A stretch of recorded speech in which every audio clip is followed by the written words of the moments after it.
Okay, let's just jump right in. For almost 50 years, the entire world was basically holding its breath. And this wasn't a war with trenches and front lines, not in a way we usually think about it. No, this was a global stare down between two massive superpowers. And honestly, the fate of humanity was hanging in the balance. We are, of course, talking about the Cold War. I mean, that's a huge question, right? It's really what we're going to try and unpack here. How on earth did this high-stakes global chess match shape the world that you and I live in today? And maybe more importantly, what stopped it from just exploding into a full-blown, catastrophic world war? So, when you boil it all down, the Cold War was really a standoff between two major players. You had the United States and its allies on one side, all about capitalism and democracy, and on the other side, you had the Soviet Union and its sphere of influence, pushing a totally different ideology, communism. It was this massive clash of values that really set the stage for, well, for everything else.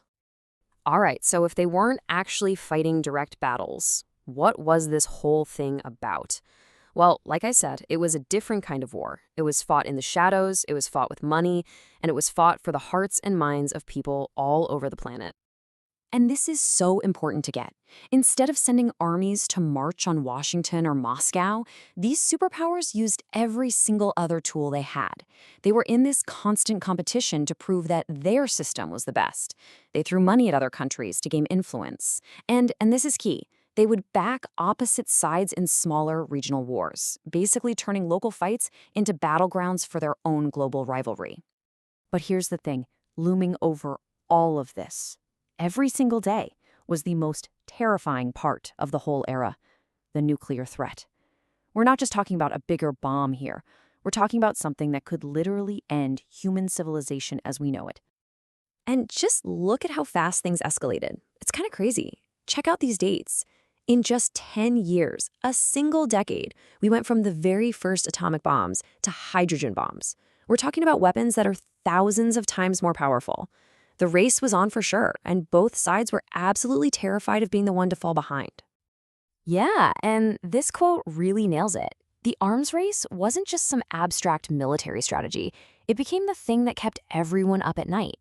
Suddenly, every political crisis, every tense meeting, had this terrifying possibility hanging over it. This could be the one that triggers a nuclear war. And all of this led to one of the wildest, most terrifyingly logical ideas in human history, mutually assured destruction. The acronym MAD is, well, it's pretty fitting. The whole idea was brutally simple. If you nuke us, we will have enough firepower to nuke you right back, and we'll both be completely wiped off the map.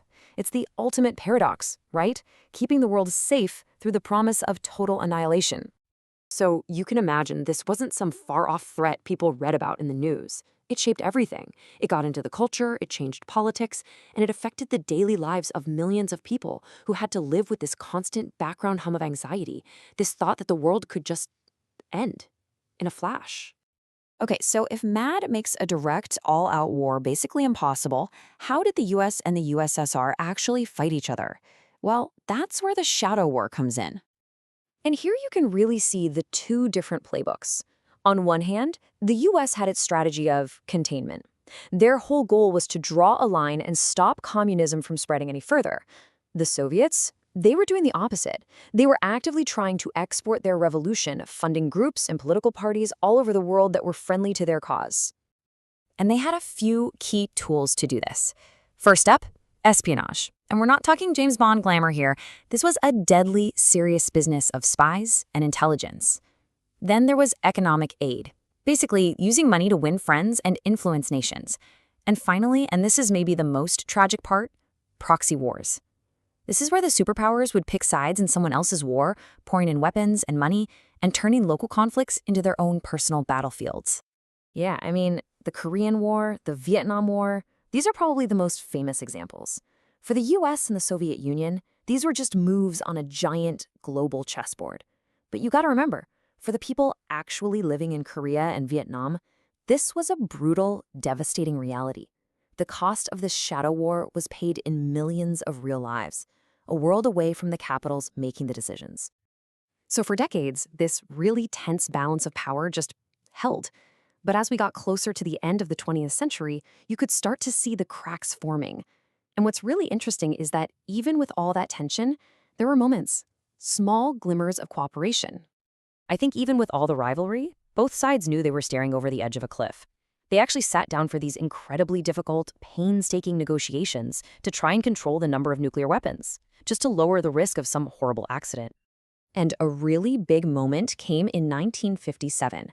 That's when the International Atomic Energy Agency, the IAEA, was created. This was a huge deal. It was a genuine attempt to promote the peaceful use of nuclear power and, try to keep these unbelievably dangerous weapons from spreading everywhere. And then it just ended. It felt almost sudden. The Soviet economy was struggling, there were huge internal pressures, and in 1991, the whole thing just collapsed. Think about that. One of the two poles of the entire global order for nearly half a century just vanished. So, okay, the war's over, the Soviet Union doesn't exist anymore. So why does any of this still matter? Well, the simple answer is you really can't understand the world we live in right now without understanding the Cold War. Its echoes are absolutely everywhere. When the Soviet Union fell, it literally redrew the map of the world. New countries were born, and sadly, new conflicts started. The big players changed, but the tensions and the power dynamics from that era, they didn't just disappear overnight. And that brings us to the most important takeaway, really. Those deep, deep ideological fights about the best way to run a country, they're still going on.